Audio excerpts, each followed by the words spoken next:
So officially, good morning, everyone. Thank you so much for joining us, Corporate College's webinar series, Live with the Experts. Today, we welcome back Janine Sergey, and we really both want to make sure that this information is really relevant to you and to the situations that everybody's facing today. You know, we're all adjusting to new norms. As Janine and I were just speaking about earlier, things are constantly changing on a daily basis, and we're all shifting to this remote learning, remote working, different ways of living and thinking about how we operate on a daily basis. That's why this fits in so well to Tri-C's mission, because we're committed to serving you in this time of rapid change by providing really actionable tools and resources for you to help you succeed and thrive no matter where you're currently located, whether you're still on the job site or if you are working remotely. This webinar series is only one of Corporate College's newest resources to prepare the workforce for overcoming challenges and achieving both personal and professional goals.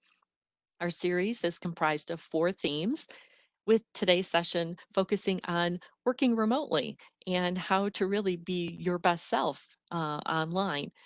We have other sessions that focus on virtual leadership, navigating transitions, and even personal health and well-being. And as many of you know, Corporate College has this incredible and talented facilitator bench and subject matter experts. And really today, I'm so pleased to welcome back our presenter and facilitation specialist, Janine Sergey.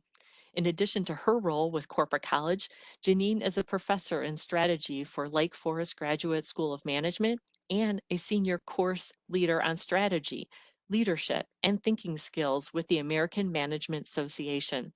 She is also the past president of the Board of Trustees for Children Reach International USA, and previously the interim CEO of Pediatric Therapy Clinics. Janine is a successful global strategy, leadership, and organizational development expert who has helped thousands of individuals and teams and organizations across a wide range of industries for more than 30 years. She has hands-on experience at every managerial level and is a dynamic catalyst for change with her real-world perspective, enabling countless individuals and teams to face their challenges as they move forward into the future. And so with that, I'm so pleased to bring back to you again the lovely Janine Sergey. Welcome and good morning, Janine. How are you? How was your Thanks, holiday Jody. weekend? Good. So you do know I paid her, right, to say all those nice things. And that's part of how to be your best online, is sometimes that referent power that others can give you. So just a lesson in there as well. So contrary to the very first webinar I did for Corporate College that really started off the series, which was how to manage remote teams, and I put a lot of studies and surveys in there, I am not going to give you the theory today. We are really going headfast into some really practical tips and tricks around how to put the best you online, because whether you're going back to work, doing a flexible schedule, being co-locating in offices or on site and working remotely, somewhere or another, or you're fully remote, you are going to be presenting yourself online. And we want to make sure that that is done optimally. So start off straight away with, you cannot not behave. I know it's early in the morning to have a statement like that thrown at you, but think about it. Anytime you're in interaction with anyone else, whether it's in the written form or the verbal form or the visual form, you are behaving. You are sending off messages. So I don't know about you, but I would rather have that intentional than for them to perceive something which then becomes their reality and it's not what I intended. So another element to kind of consider is, you sell yourself before you sell anything else. So if you're putting through an idea, know that people are first buying into you. And if you are credible, they are more likely to hear your idea. All right, so what's our focus going to be for today? Well, in order to present the best you online, we're going to be focusing quite a bit on your written delivery because it's oftentimes forgotten and not a good idea. The other piece we're going to focus on is your participation in that online world, as well as how you're presenting online. And hopefully you can walk away with some tricks. And here the thing is, none of this is rocket science, okay? Putting it out there. But it's some of the little pieces that we tend to forget. And I want to make sure it's in your repertoire or in your toolbox. And you making sure that you're putting it out there. The other piece we're going to look at is also curate your online presence right towards the end of our time together as well. And that curating makes sure, again, that you're managing what perception you're putting out there. Because remember those days at school during recess when you went out to break and you couldn't understand why either, and I'm hoping it never happened to you, but the likelihood is I have a feeling it may have happened somewhere in your space. Suddenly people were kicking you. You're going like, why? And unbeknownst to you, someone had put a note slap bang on your back saying, kick me. You know that message? Well, guess what? We don't need someone to put the message on our back. We are very good at sending our own t-shirt messages emblazoned on the front of us saying, hey, do this to me, or do that to me, or see me this way. And it's just really worth thinking. What kind of t-shirt messages do you want to be sending out? And then it's really worth asking for feedback from others. What t-shirt message are they getting from you?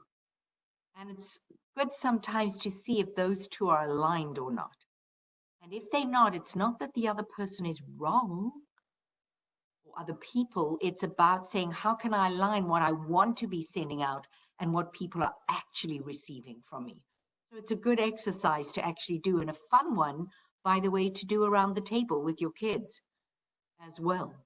All right, so let's get into that first presenting yourself online, which was the written delivery. And when we look at written delivery, some things that I really want you to think about is always make sure that you know what you are writing about, folks. That's the focus, all right, the subject. And shock of shock, I so often get emails, reports where I go, okay, what's this person talking about? And if I'm saying that, then I know for sure when they were writing, they hadn't figured out exactly what they were writing about and having that central focus. And also ascertain why you are writing it. If you don't know what the purpose is, then we, the reader, will never know what the purpose is. And a good way of making sure that you've ascertained what that purpose is write out a purpose statement for what you're going to write, especially if it's a high-risk email or an essential report, and begin with the word to, T-O. That will really help direct a purpose statement. And then think about to whom you are writing. Because once you've analyzed that readership, you know you may need to adjust. This is a story I tell often. When I was heading up a company once as an interim CEO and putting out communications, I sent out an email every single week. It was short, it was pithy, it was humorous. I did everything right in the writing, only to find out not many people read it. All right. Now, I have the best of intentions, but if people are not reading my message, it has no impact the way that I wish that it would have. And so I had to figure out different ways of delivering that message. Eventually turned out that I had to send 340 character tweets each week saying the same message as the email, and I reached a few more people, only to find out even later I had to even send out a video. All right. And that reached the majority of the people. So again, to whom you're writing, you may need to adjust. Those of you who write messages that go, say, to your executive teams, you'll know on the executive team, some people may want just a one-page summary. Some people just want the graphs or the dashboard. Others want a bullet-pointed points of the key messages on one page. Some want the 20-page essay. Again, figure that out to best reach your readership. And then know how you want the reader to respond. Make sure there is a call to action in your recommendation reports, a call to action in your progress reports, a call to action front and center in your emails. Because if you don't know how you want us to respond and you don't tell us, how are we supposed to know? We are going to put in a whole lot of assumptions, and you know what happens when people assume. Right? So remember, what you've got to make sure is that this is all clearly represented in what you write. And we're going to have a look at some examples to see what I'm talking about in terms of presenting the best you. Let's go to those dastardly subject lines. So this is the bad and the ugly, folks. In chat, I'd love you to tell me, what do you think is missing? What do you like about this? Because there's some things that aren't too bad about a subject line like this. And is there anything missing for you? Anyone in chat? Let's have a look. Ideas. You got a subject line like this. What are some questions you may have in your mind? Thank you. Yes, I got up here. Which conference? You absolutely spot on. You know, you cannot assume that the person receiving this knows which conference you're talking about, and details, absolutely. Who's the email for? Absolutely. Why is it coming to me? I would want to know that in the subject line. And what are we actually talking about? Details are so generic. Spot on, folks. Oh, you are good. So what we would ideally want, it's the ASHI Inspection World Conference, and it's the checklist. All right, so it's not a generic detail. That is a far better subject line. Now, I know there's a lot of talk that subject line should have no more than 7 words. Ideally, you want them short, sweet, focused exactly on what the subject is. But you need the subject line to also attract us to read your actual email, because we decide whether to do it or not, or put it in the one day pile based off of your subject line. So it needs to be compelling enough to tell me why I would want to read this. All right, let's go with another bad and ugly example. These, and I'm giving you, by the way, actual examples of emails that I've seen over the years. So I've picked a few here. Here's an email, and this is the entire email. Have a read.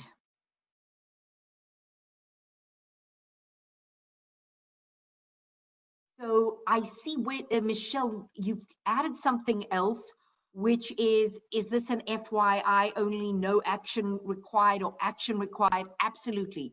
You can put that in your subject line, or you could put it as the first call to action piece that you would have in your email. I'm a great proponent after the greeting to actually put in what the call to action is. So I know why I am reading this, and I will read everything in light of what action you wanting me to take. So you spot on. So let's look at this one. What order? Nice. Yes, Wesley, you're on a roll here. What order? Who's Rainey? I may or may not be known to the receiver. Absolutely. What the potential delay may be. You are spot on. This is an actual email. So I wanted to show you a template that you could use even when you editing your own emails before you sending them out. And I do it very simply with 3 columns.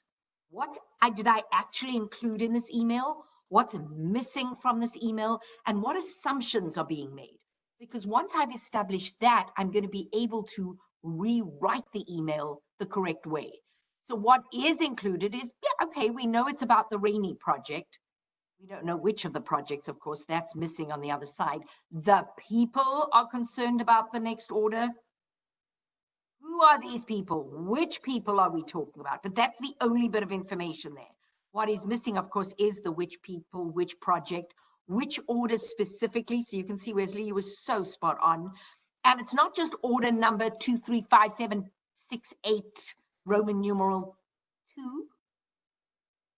Because what do we know with that? We might need a part number. the part name, maybe even a picture of the part, so we know exactly what you're talking about. Now, why are they worried? Right? What was the history prior? What is the situation now? Is it because volumes increased?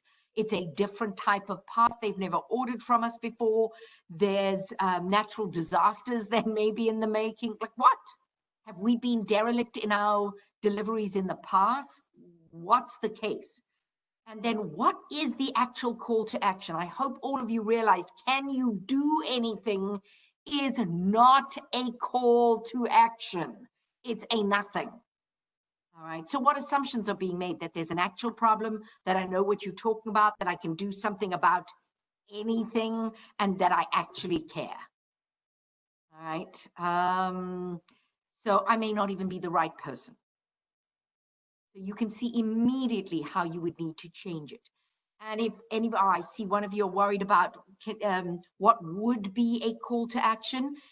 It could be something like, I look forward to hearing from you by X date on how you are going to ensure delivery as promised on X date happens for this client.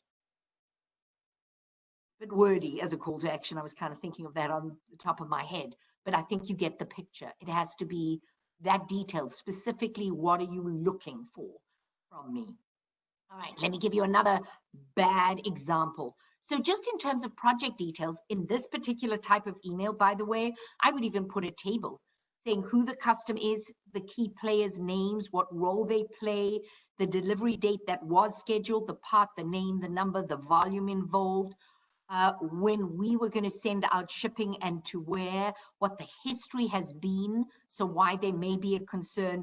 And so can you assure me, what actions have you taken to ensure that this delivery is going out, so that I'm able to actually let the client know specifically? That would tell me exactly what I would need to do. All right, let's go to another example. Oh, have fun reading this one.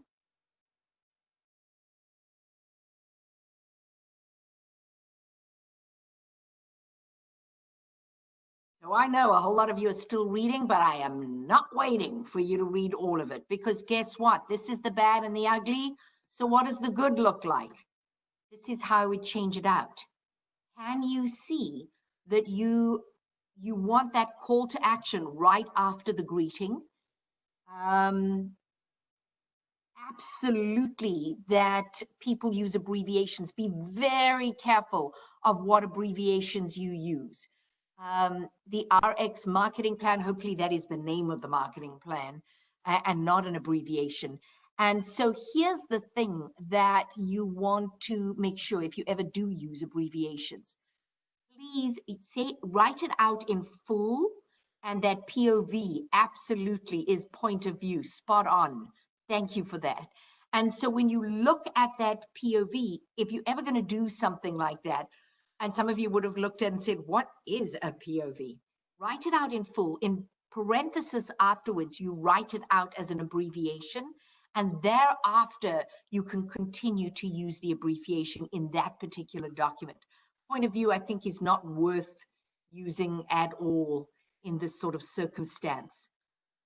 You're absolutely spot on, Erica. This kind of format allows you to briefly read through rather than the other one, which is jumbled together. So I'm hoping with just this simple example, you figured out the good old-fashioned way a whole lot of you were taught how to write at school in those nice, dense paragraphs is not what we're suggesting for business writing now, especially online.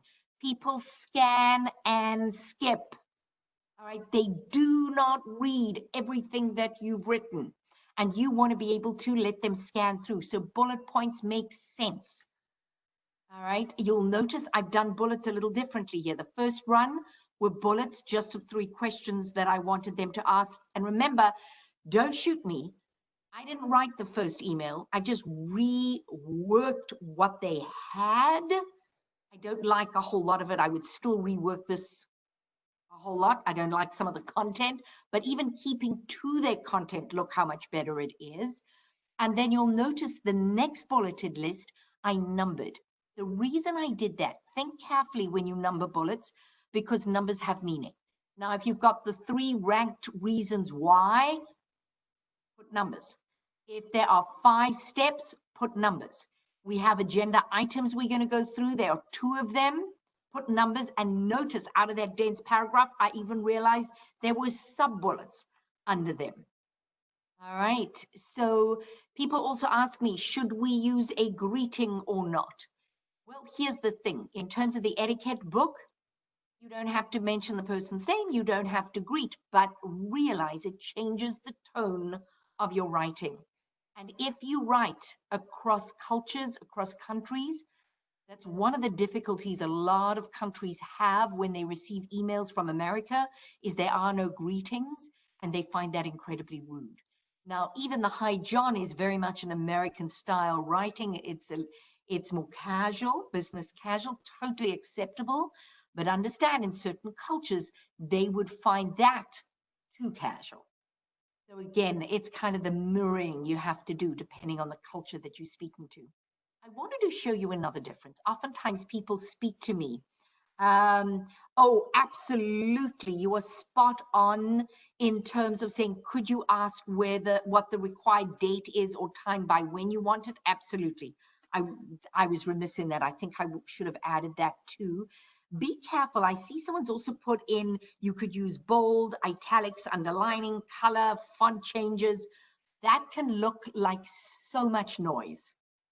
So be careful. When you want to highlight, pick one of those, either bold or underline or highlight color.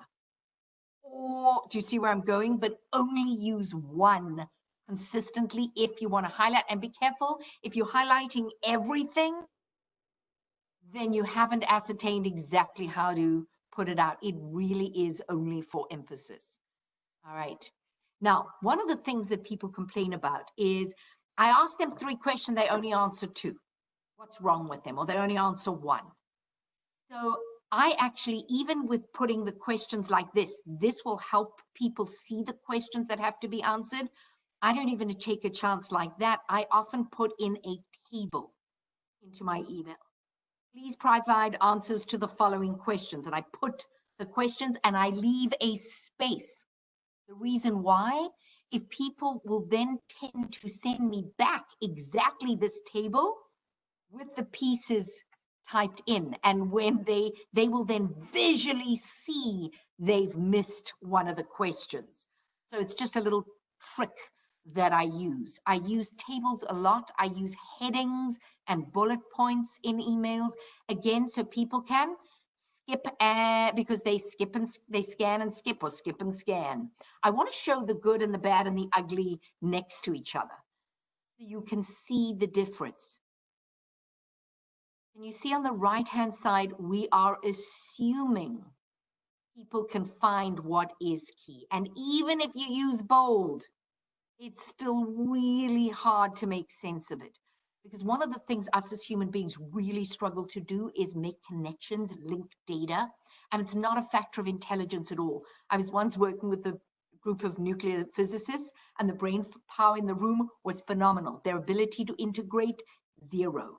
So we need to help visually that people can see what connects with what. All right. You'll notice in the bad example, there's good afternoon or good morning. It's not necessarily incorrect. Just be aware someone may be, opening up your email in a different time period of the day, and then it's not afternoon anymore. It's not morning anymore. So it's just one of the ones where it's not wrong, but I tend not to put time-sensitive greetings. Thank you at the end, you'll notice, is squished in there on the right-hand side. I'm also a little reticent of using thank you indiscriminately. Again, not wrong. However, sometimes I've got emails and the thank you has no place. It has no meaning to what I was actually sent. So I know it's just a stuck part of their signature, which drives me crazy.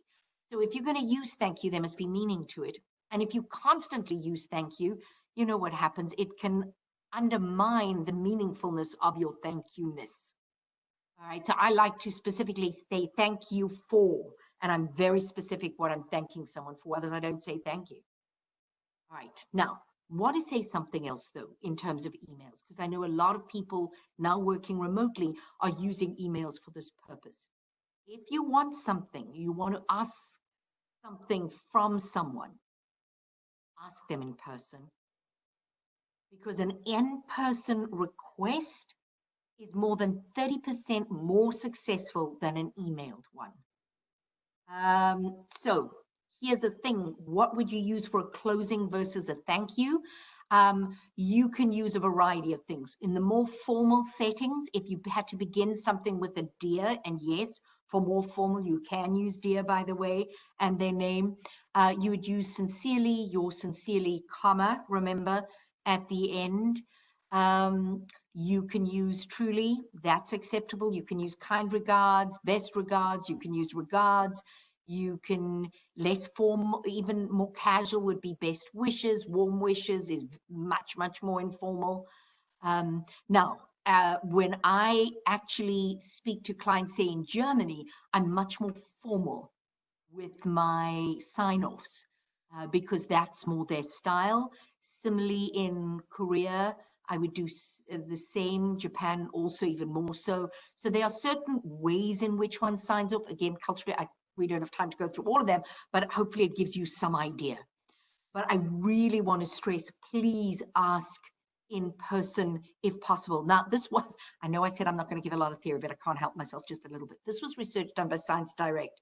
Have found that people who see requests sent via email tend to view it as a little bit untrustworthy or not urgent, which is interesting. So if you want to negotiate, try not do it via email. So this was an experiment done. It was called Schmooze or Lose, and this was done at Northwestern University here in Chicago. And it was done by Nadler. And what they did is MBA students were pitted against each other.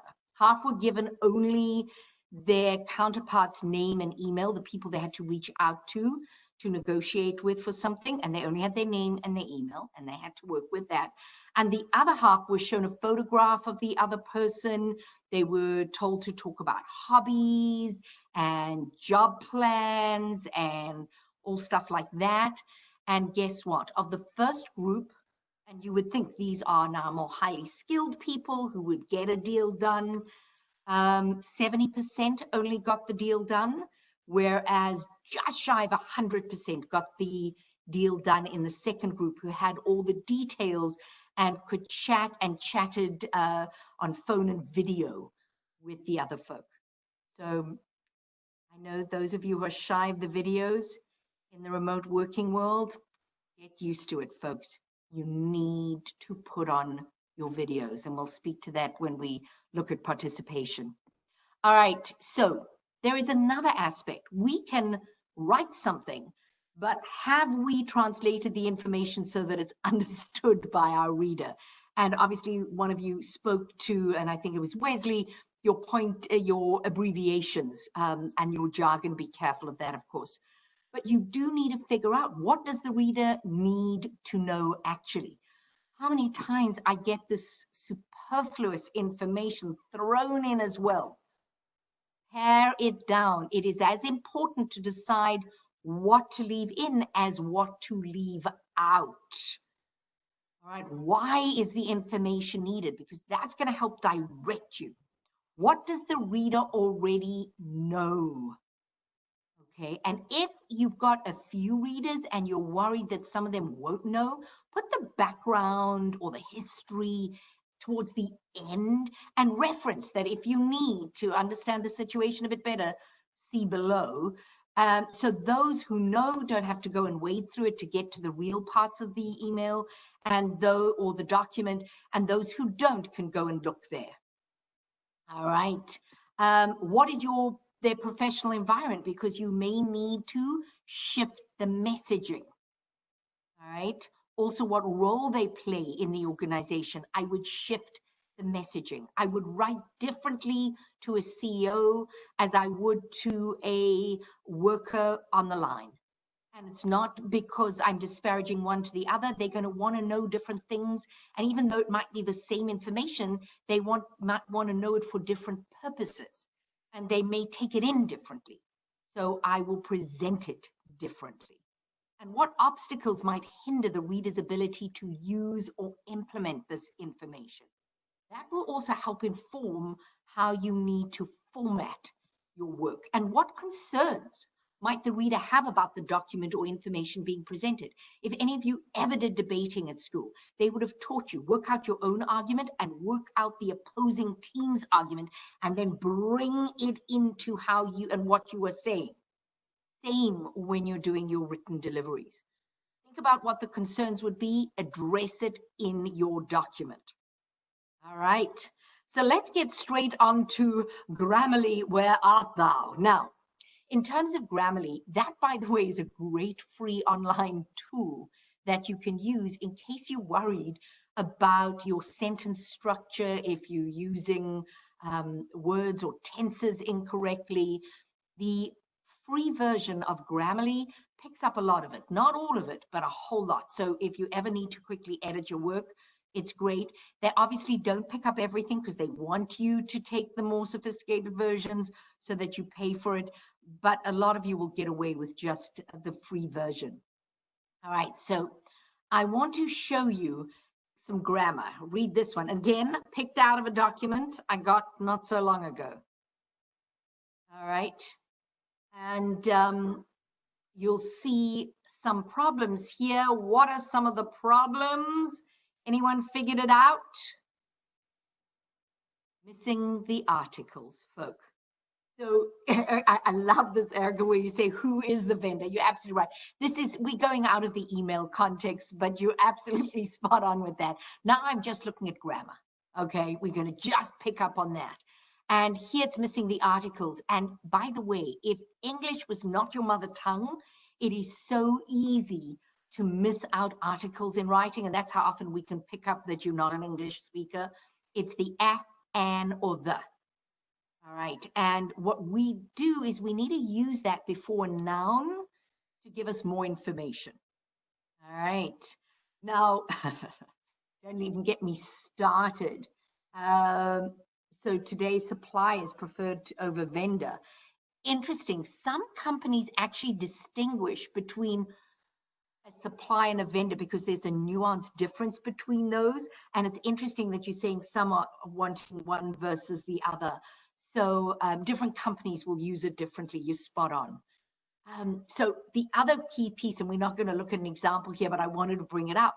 Yes, articles are a big problem, but prepositions are another huge Achilles heel when writing in English. You either gotta love them or hate them, because if you think in English, prepositions of time, we use at for a precise time, we use in for months, years, centuries, or long periods, and we use on for days of the week or a date. But here's the other thing, prepositions of place. When we're talking of at, in, and on, at is for a point, at the corner of whatever, in for an enclosed space, we're in a meeting room or a webinar event at the moment, on for a surface. And, you know, there are other standard expressions, we at home or we at work, we in a car, in a taxi. Do you know how weird that is for people who don't speak English? And you can see how easy it is to get that grammar incorrect. Best rule of thumb for grammar, go back to the basics, folk. And I always recommend having a peer editor at work for key high-risk emails or documents. I'm anal when it comes to writing, just because I know what a difference it makes in terms of impression and image. And even with all that, I mean, I miss stuff. So I even get someone to edit my work as well. All right, let's look at some punctuation gremlins. So here's a statement. Oh, this is great. I just want to go back to that supply vendor. I love this.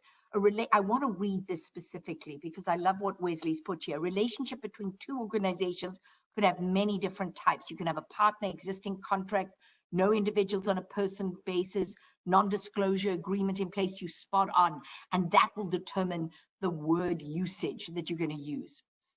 Spot on, spot on, spot on. It's having to be as specific as that, folks.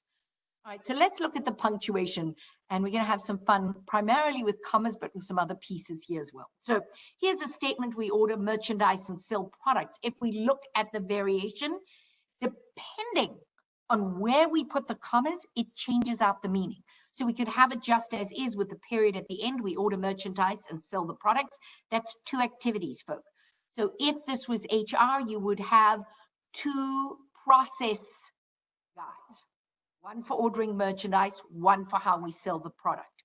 If you were doing a job offer, having a job description, it would have two pieces. But in the other one, where we've used the Oxford comma, which by the way is back in fashion again, thank goodness, because it changes meaning when it's not, we order merchandise and sell the products. So folk, I hate to tell you, those are three activities, three process guides.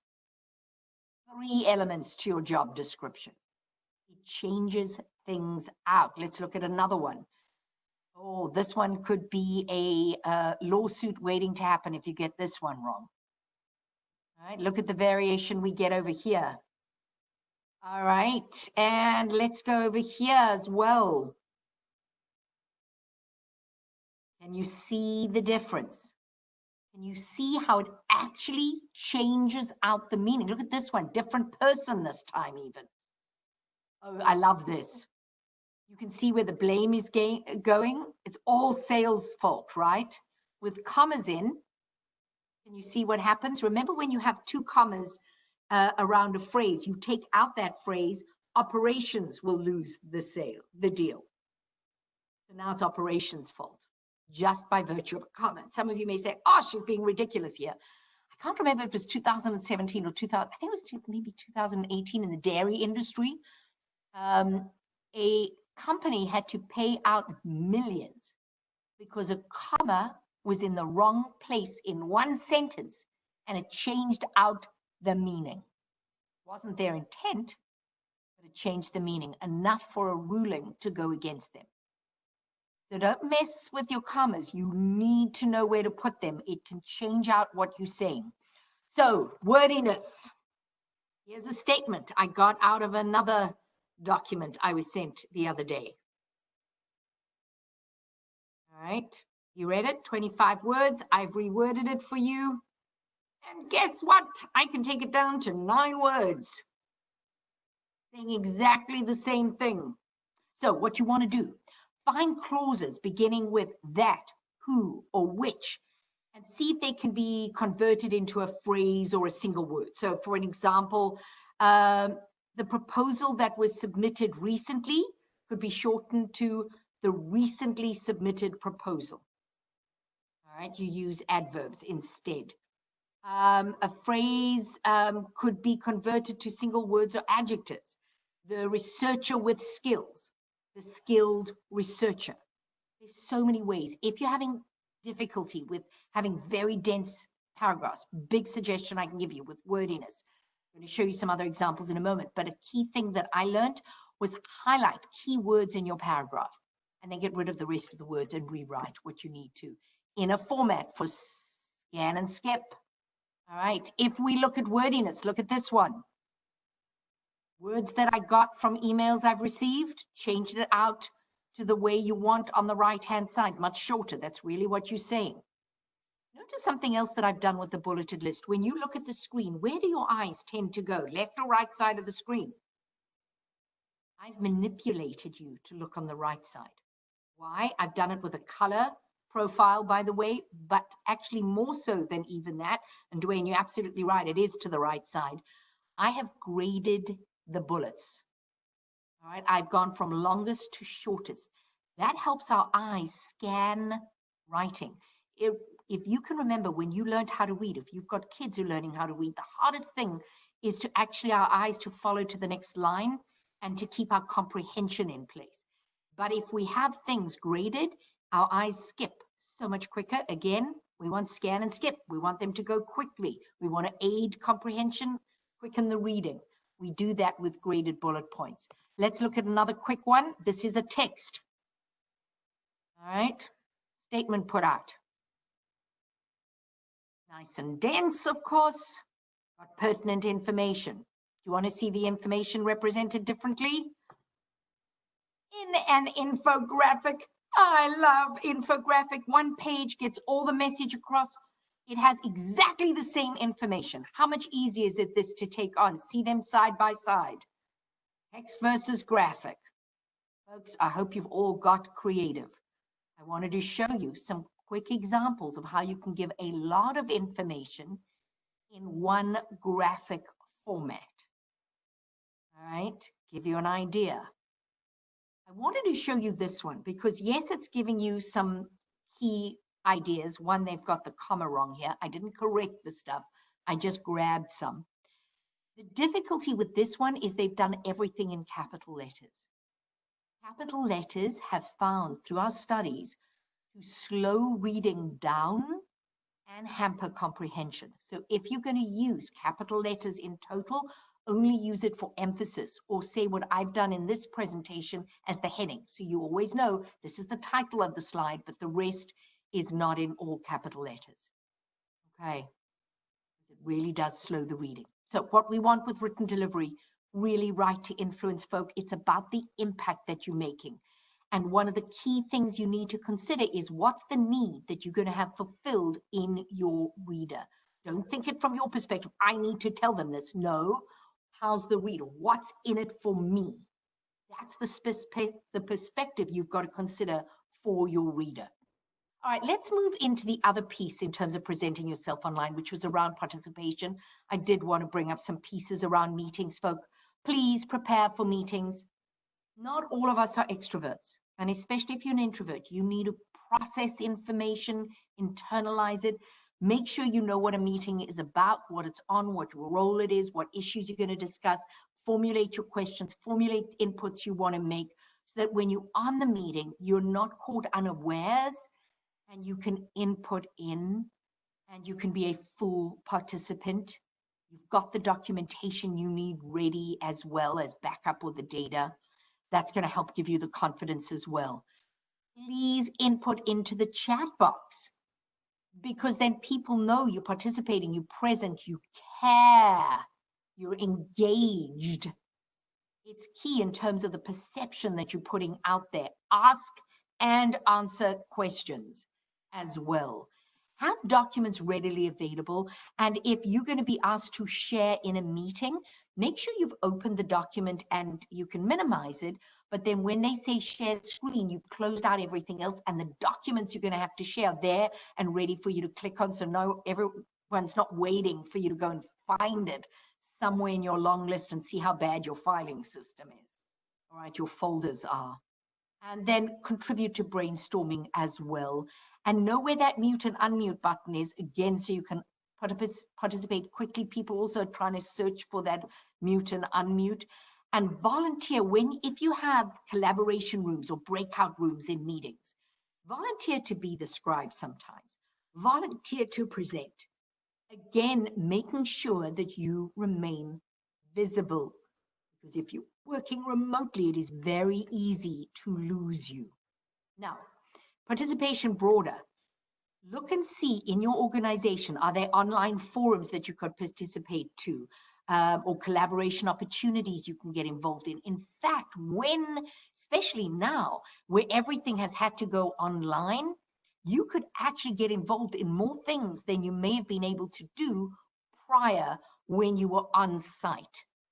And being involved like that really does give you a real clue about the runnings of the business as a whole. It makes you more usable in the organization and creates a visible platform for you.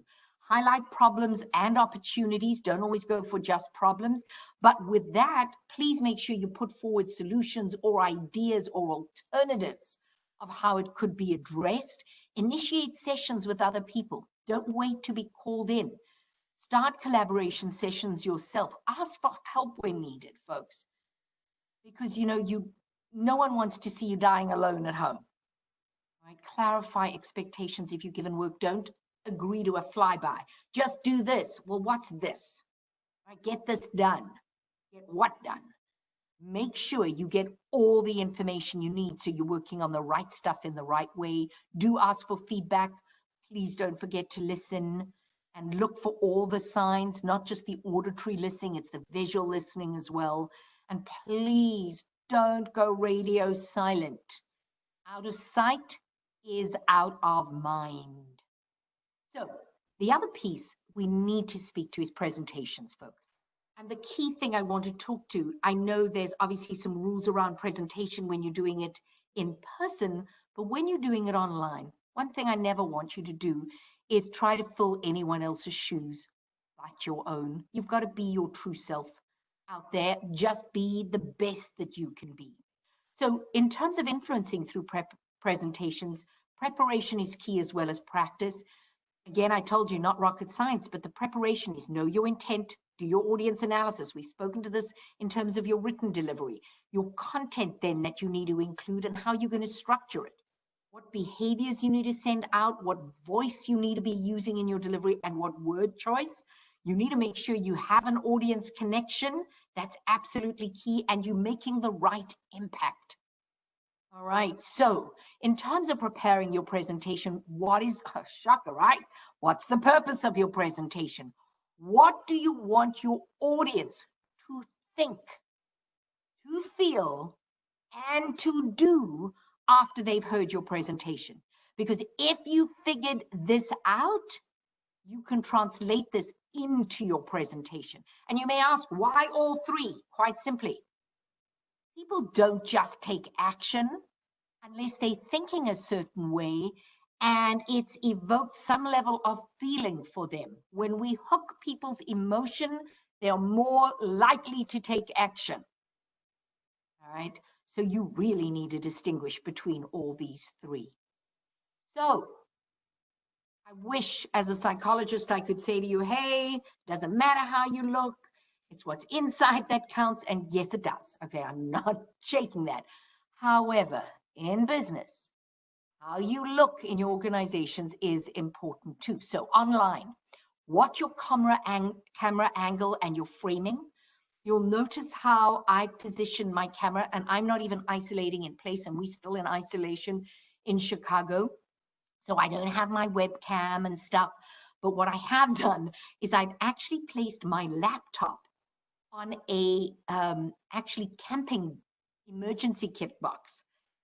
That we use for camping, and I've put my laptop on top of it. Why?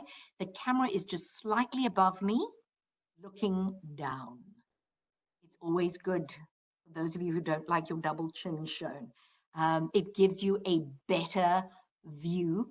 Make sure your framing is not too much stuff on the side, and you're ensconced. And you're ensconced, you can see from where I am, to the top of your head with a little bit of space, and not like these folk are done over there. All right, so there are very creative ways in which you can make your camera angle work for you. From the lighting, try and avoid lighting from the side. What happens is, can you see half of him is in shadow? You can see his camera is from below looking up, so he's all elongated like that. People can often look like they're talking down to you then, so be careful of that. We don't want a view of the ceiling either. You've got to be careful also of your backlight. Now, in the room that I'm in, and in a WebEx event, I'm unable to put in a virtual background with a green screen, which I do have, and I can put behind me. So without that ability, you're going to see the room behind me. I have light, so I've taken down the shades, so it's not so bright behind me that your attention goes there rather than on me. And what I have done, even though I actually do have windows in front of me, it's muted light. Hello, I'm in Chicago. So I actually have lamps that are shining directly on my face. You want the light coming from in front, you can get those little simple ring lights, are not expensive to use as well.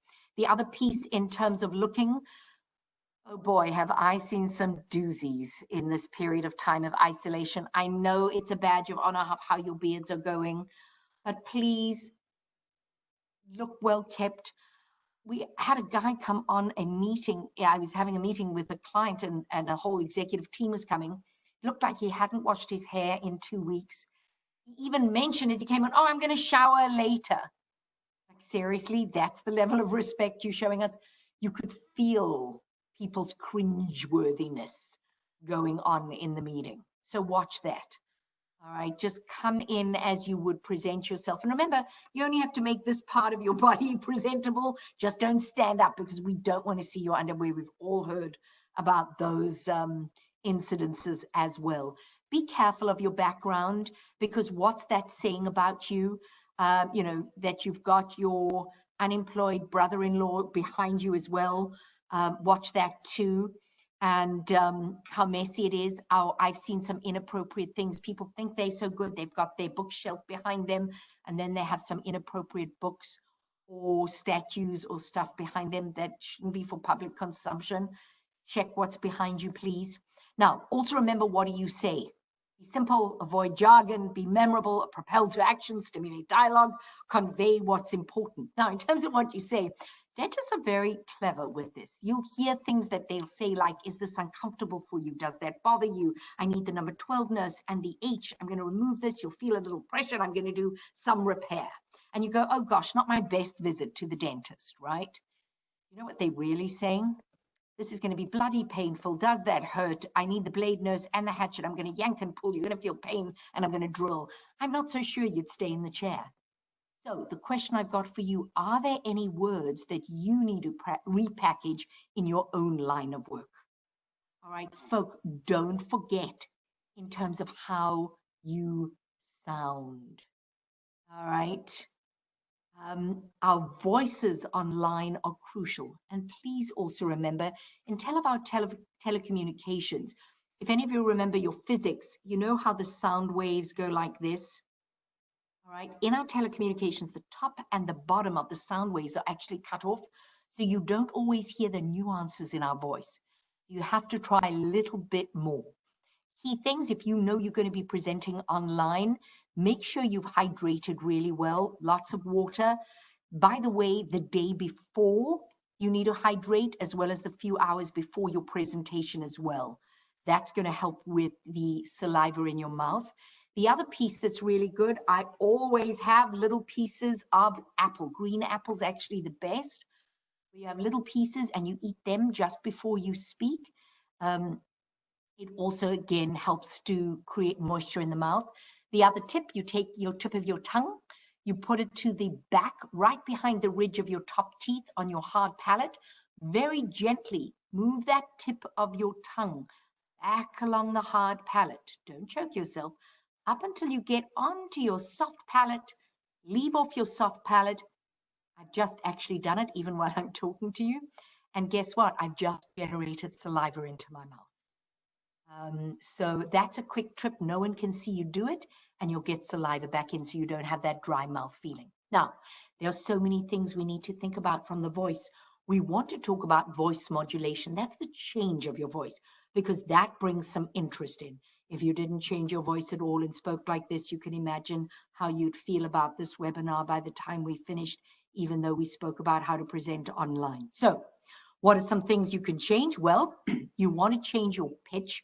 We have a high, medium, or low. And if I had to speak about how you're going to present yourself online, you may think I'm the sweetest person on earth. I'm not sure how much credibility you'd give me, though.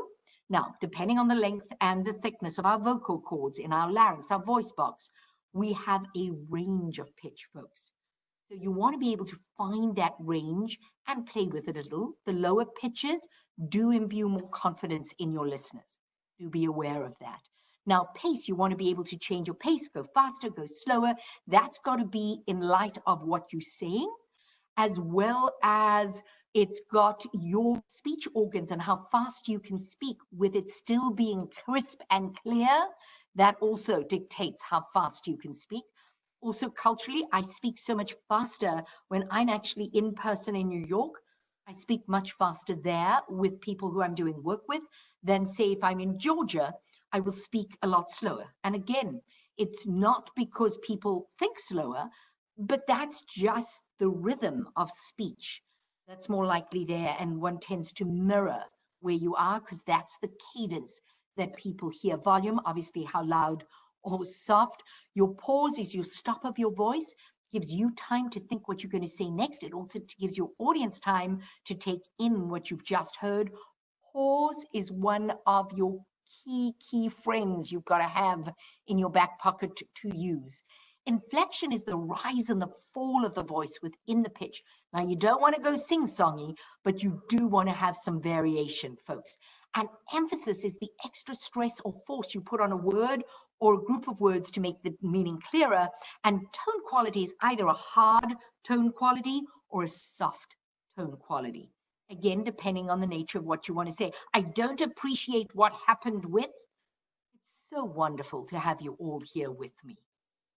Hear the difference in the tone quality. All right. So we did how to present the best you with written delivery, participation, and some tips around presentation. Now about curating your online presence. Folk, curate across all media. All right. Google yourself and see what's coming up, because with everyone being more in the remote world today, everyone's looking up everyone. All right. See what's coming up. Make sure, clean it up. Make sure it's what you want out there. What would others find digitally in the company that has your name connected with it? Right? Because you want to represent yourself the way you want to be seen. So make sure it's across all these media. Key things you need to consider. Please make it all positive. Be on brand. What do I mean on brand? On your own personal brand. Decide what you want that brand to be, and then be consistent with that brand. And this consistency, by the way, translates to your behaviors offline as well as online. Please don't forget to curate through relationships. I was called the other day with help with someone who I'd done work with and is now out of a job. And he was going through his plan, and he had a list he was going through with me of people he was going to reach out to. And I said, oh, when last did you speak to that person? Oh, 6 years ago, 10 years ago. I said, and you're going to call and ask them for help now? The likelihood of them doing it is not going to be there. You didn't invest and build social capital. All right, so you've got to go about it a different way then. Call people up, folks. Meet virtually. Send written notes. Yes, isn't that a shock? Offline. Post them. Really useful to, again, stay connected with people in a different way. It will catch people's attention. Hold one-on-one conversations. The other key element you need to consider is how pleasurable is it to interact with you.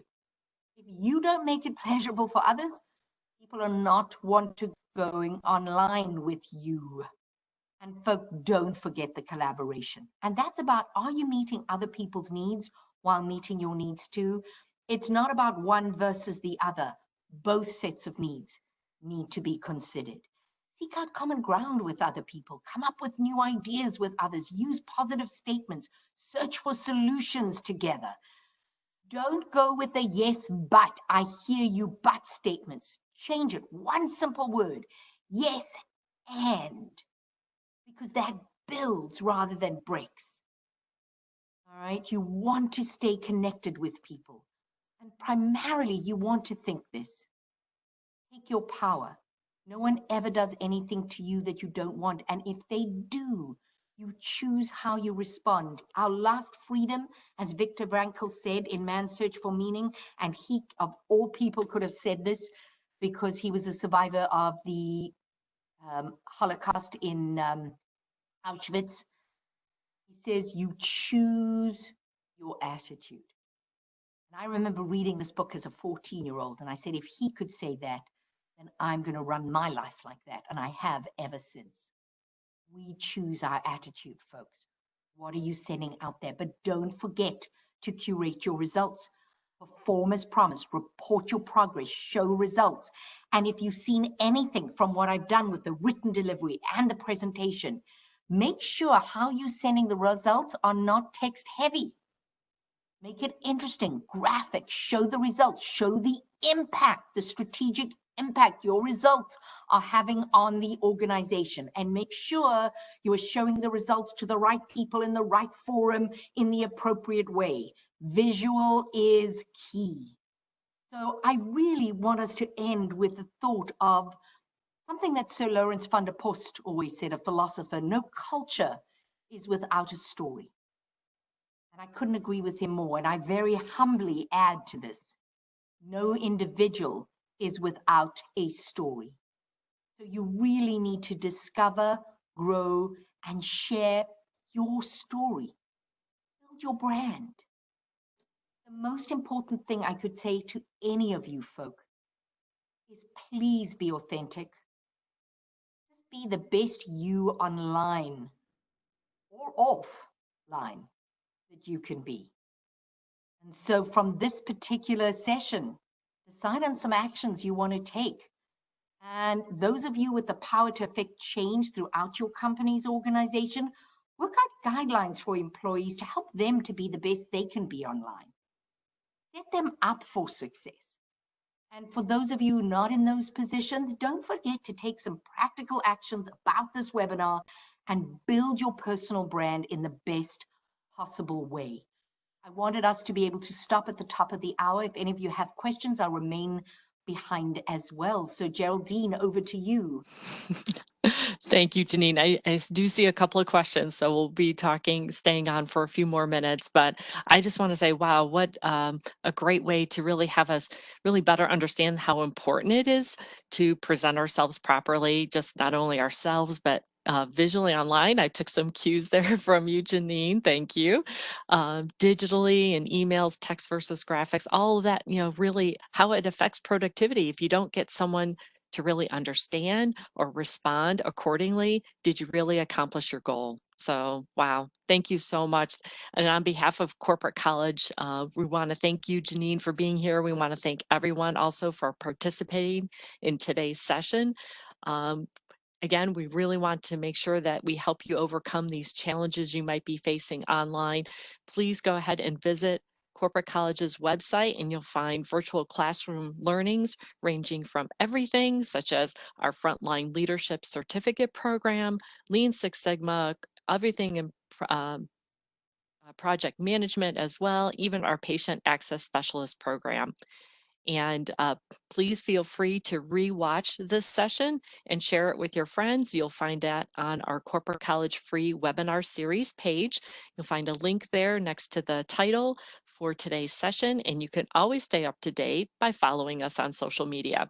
So with that, I know some of you have to go. For others, Janine, thank you. You're so kind enough to answer a few questions. I see some have popped up. The first one I saw, I don't know if you saw it too. Do you have any infographic creator recommendations? Yep, I was just trying to type and not so fast because now my laptop's like really high and answer while you were talking. So let me maybe just answer that one. So from an infographic point of view, I must be honest, I learned through a baptism of fire. Obviously, I have some cool thing there is, I must be honest, in terms of my team, I've brought onto my team some really young, creative minds who can work magic with stuff if we need it. And there's like on Fiverr, and there are sites where you can actually put out jobs for people to create infographics for you, and they bid for it with really reasonable prices. You want to do your own, there's some very good free infographic templates out there. Be careful, you don't want to make look too stock in trade, so it looks same old, same old. The kind of key principles, and then you just fill in your data. I always look for saying, what's your message that you want to send in an infographic? And if that's the case, is it a process flow that you want to show? Then you want some movement. So you're either going to move from bottom left to top right, and you're going to have any level of graphic going up. You want to also pick what are the key information or data points that you want to have on, and just select those. I use post-it notes. So I just have, and I put down on post-it notes, and then I remove post-it notes that I think are not as essential, and I keep removing until I've got just the few I need. Then I say, okay, what visually would look most appealing? And then I create the graphic on the page that way. And I am no graphic designer, trust me. That's not my training. But if I just think that through, and then I look and I say, okay, would this appeal for me? And then I use balance on the page. Where would the eye move on a page, from which area to which area? And even when you do an infographic, you think everyone's going to see everything. They don't. They will go to kind of key places. And so we do that on purpose. So my infographics, because I know it, I put like key things in the middle and side things top and bottom. And I'm okay with it. Some will look at the top and bottom, but I If I know my mid pieces are looked at, then I'm happy. So again, you've got to play it out. I hope that gives you some ideas. That was a great response there. And it really made me even think about how I could use it more to convey, like you said, those different processes and so forth. Um, another participant, Michelle, was asking about what are your thoughts on attending meetings with video, like we are right now, versus just having that still image of yourself? Oh, okay. Does it matter? Okay. It matters. It matters. It matters. It matters. Now, the still visual of yourself, it's better than what we're seeing now with Geraldine. Sorry, Geraldine. I've just got a G and a W. All right. Right. And if you have quite a few people in the team, you kind of, when someone's talking, you go, oh, wait, was that Geraldine? Who was that? If you've got a whole lot of um, pieces up. So rather than the GW, I'd even rather have the face because we respond to the visual view of someone's face far more than to their name. All right. So that is a step up. So I'm happier with the visual view. Then with a video view, that's where you're going to get so much of your messages. I mean, we have to go back to, I know this is yonks ago, Dr. Morabian looked at the impact of our communications, and he said there's words, there's voice, and there's behavior.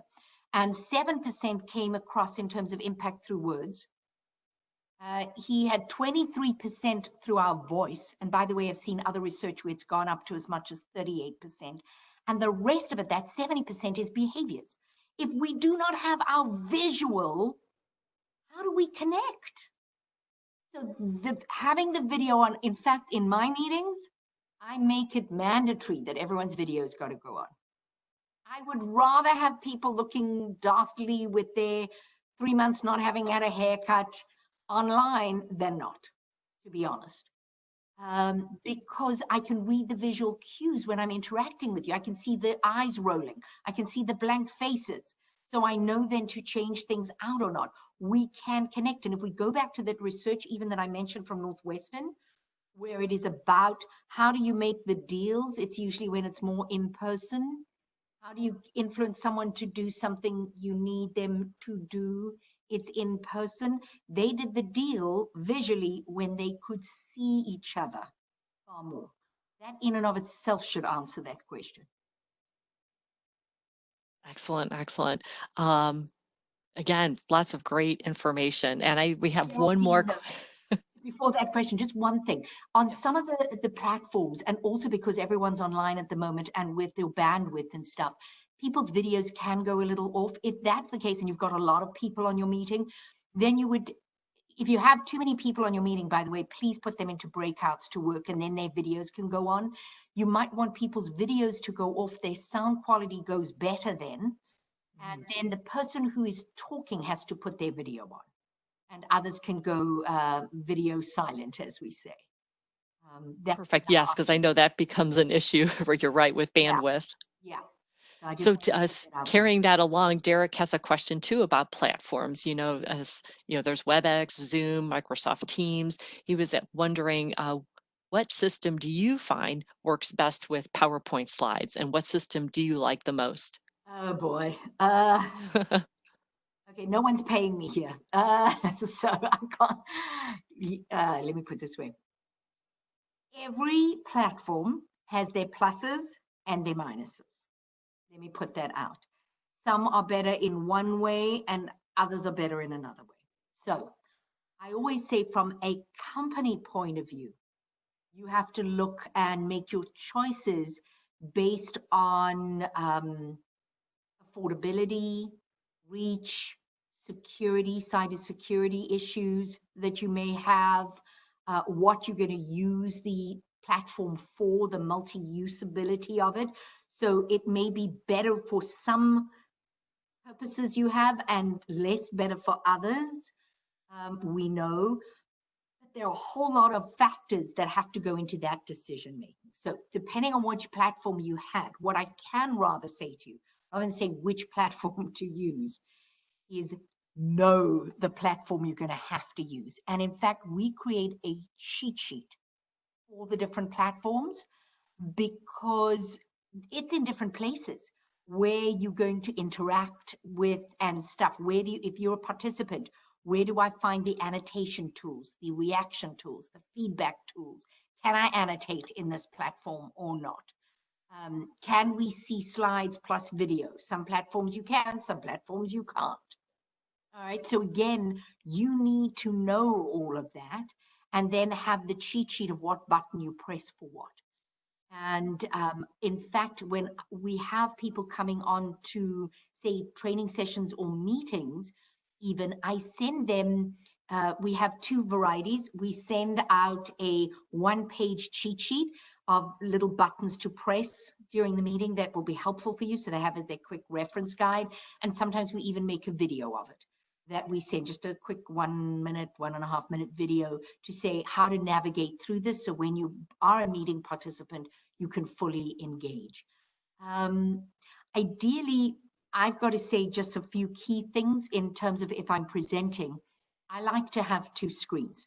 And the reason being, you seeing my second screen with the slide in full. I have, and it's actually on my periphery vision to this side of, and you'll notice on top of it, I placed the chat box. So every now and again, you'd see me move. I was looking if you were putting some questions or statements over there so I could pick up and then come back. I knew Geraldine was looking, but I wanted to reference what you were saying as well at times. But then what happens is just below my camera, I actually have disconnected my little video of me, and I've placed me and Geraldine just below there. I actually like to have the strip of all the video of everyone in the meeting, so it looks like I'm looking at you, but I can also see if I moved suddenly or I bashed my computer and I'm out of frame while I'm presenting. Because if someone's trying to give you a message, you didn't quite pick it up in chat and you out of frame, you've just lost impact. So I like to make sure that I've stayed in frame, but I'm still looking at you. And then what I can see on my second screen over here, I can see what slide I'm going to actually have up next, so I can segue beautifully without having to look at notes or anything. I can see what where I'm going to go next, so I can keep it nice and smooth. Now, in a meeting in participation, I actually, oh, and I didn't have it close by me today. I actually have, and that I bought for like $8.99 online. I have a stand, and it's like a page size stand that I just flip out, and I actually put it next to my screen on the other side. And I actually have my notes there. What I do, I call it the kind of producer notes, producer being, say, Geraldine, but I have mine. So in the meeting, I actually know exactly where we are in the agenda, what we're going to next, what inputs, who needs to be called on when. And so I can maneuver the meeting. And if I'm a participant, I can see what's going on. So if I don't have a person who is managing, I can pipe in. Oh, so if I've heard in summary on our item 2 on the agenda, I've heard this, this, this, and this. Can we move on? Absolutely. The old typewriter stand. Perfect, Michelle. You can use that for sure. And then I say, so has everyone had the same as me? If yes, put a check mark in your reactions. And then we see, or you know, whatever reaction tools you have on your annotation bars. And then once I've got that, even if I'm not running the meeting and someone isn't running it properly, I say, oh, so I have an input then for our next point. And I just go, and then it forces the meeting leader to move on. So there are tips and tricks around that. So I know I didn't give you a one version one, because there are ups and downs on both, and that could take us a long time to go through. But hopefully, yeah, I've given you some other tips around that. Wonderful tips. Matter of fact, I think I'm gonna have to rewatch this session myself, Janine. Thank you. And thanks everyone for watching and being participating today. You have so many people who are still on listening to you, Janine. So, but thank you all. And we really appreciate you being here today. We continue to want you to stay safe, healthy, and ready for the next wave of changes. Thank you again, Janine. Pleasure. Bye, folks. Stay well.